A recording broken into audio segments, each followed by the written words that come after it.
Did you know that there's different colors of energy that can be utilized for different things?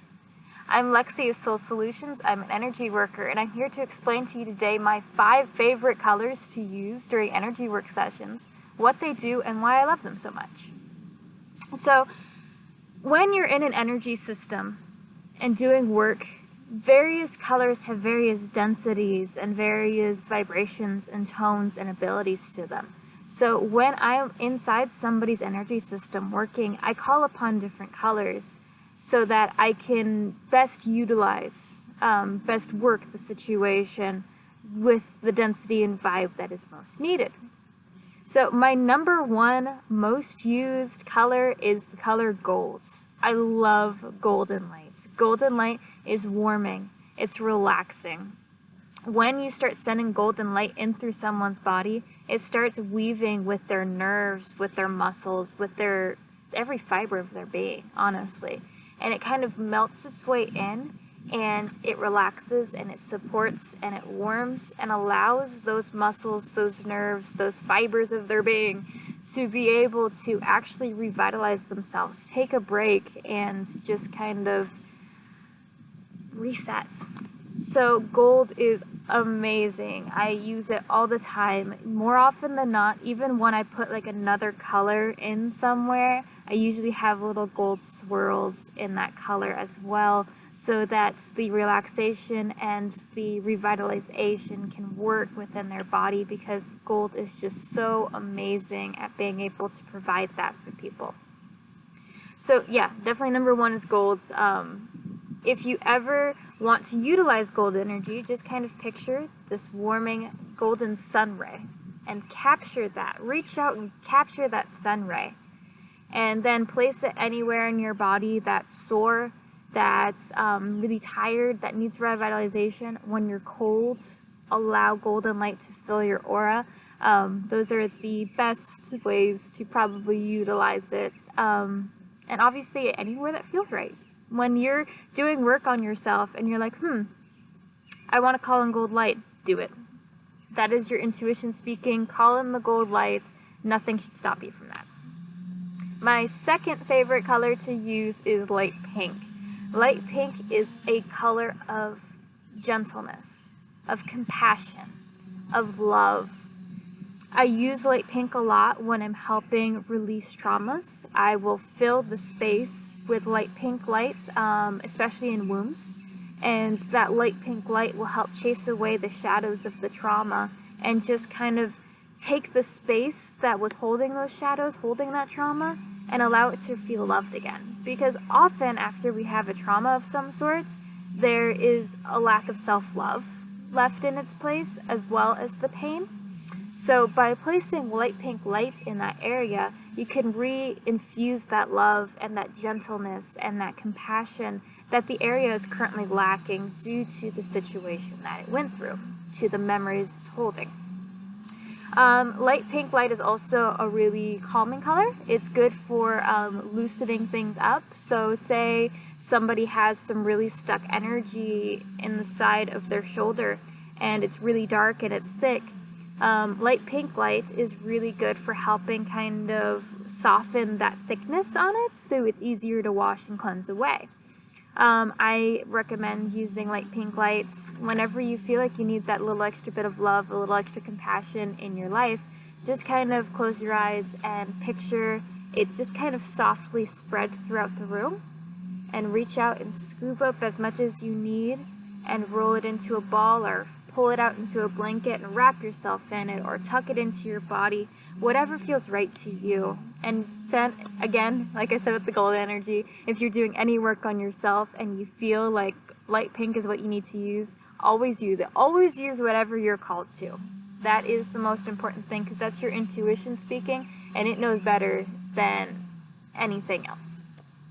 So next color I used, color number 3, is light blue. Light blue is a perfect energy for restoring, revitalizing. It's got this light enough quality to it that it's really able to just kind of infuse a lot of extra really good, upbeat, high vibe energy.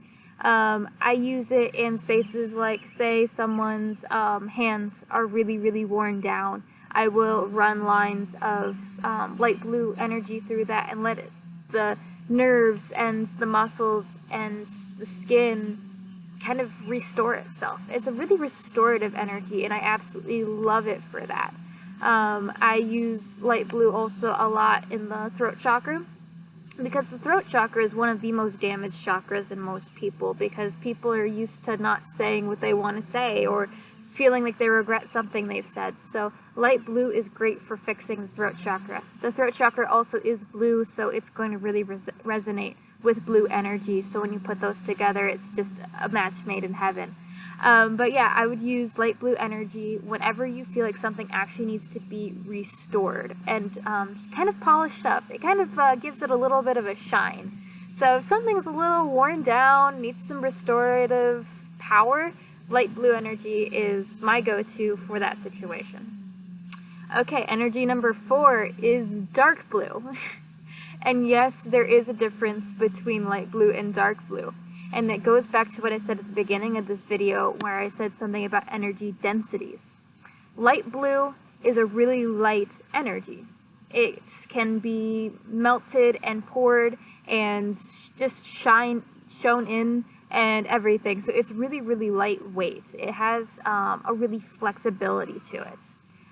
Dark blue energy, on the other hand, has the ability to be more rigid. I have used dark blue energy when I am doing kind of psychic surgery kind of stuff on people. I once had to build a channel between a lady's sacral and her heart chakra to kind of bypass her solar plexus for a little while.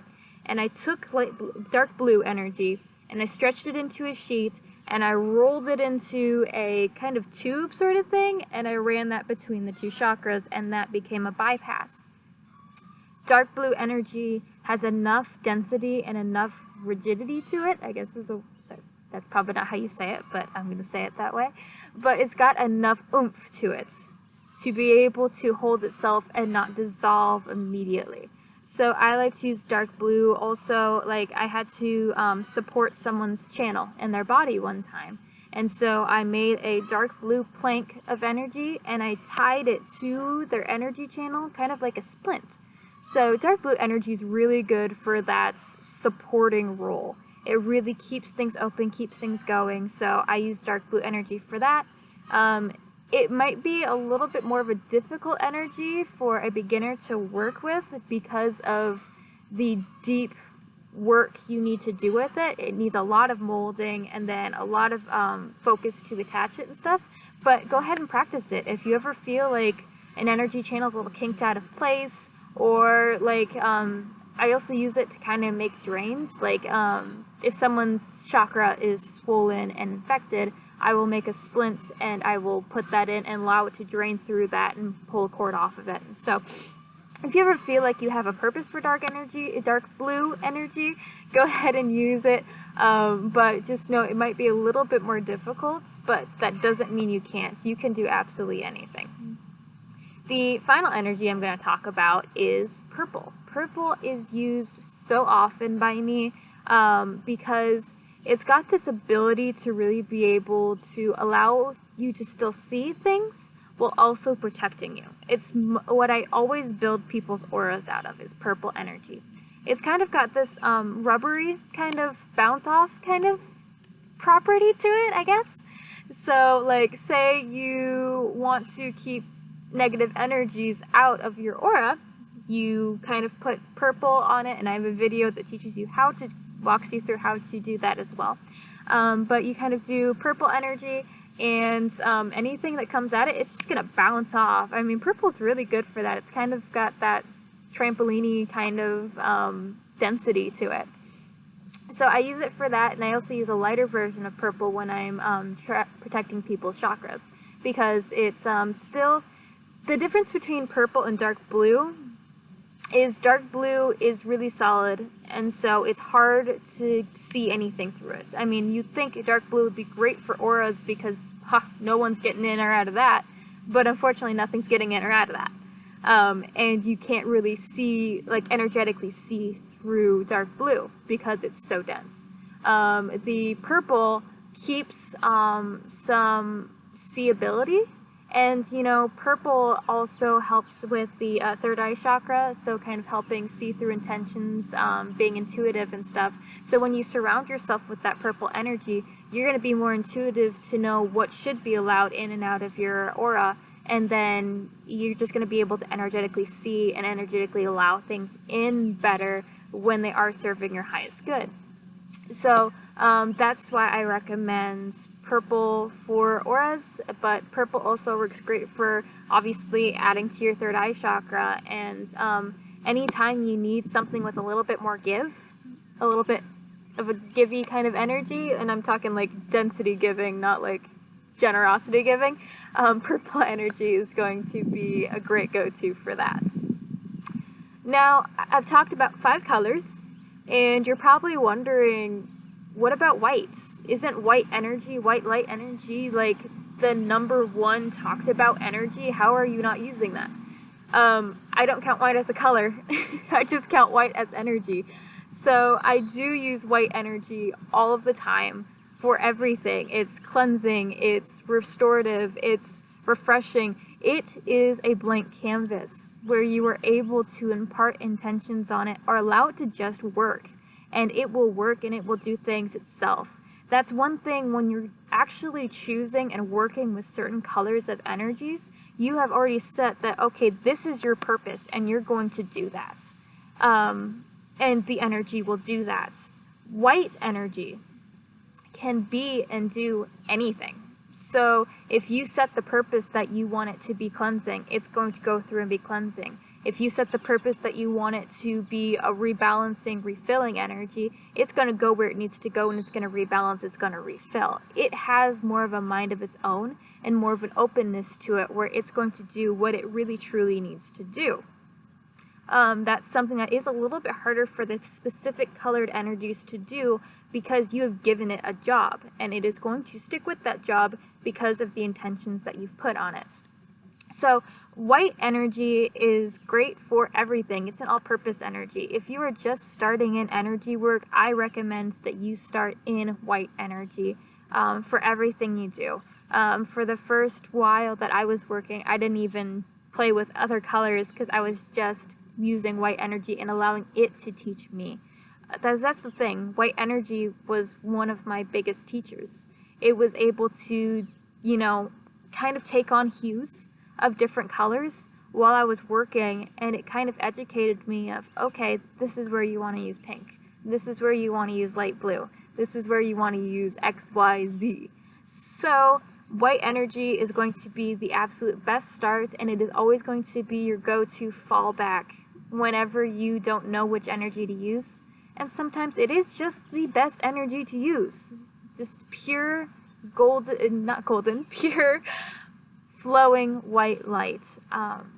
It's just beautiful and restorative and cleansing and recharging and powering, and it's definitely an energy to never leave behind.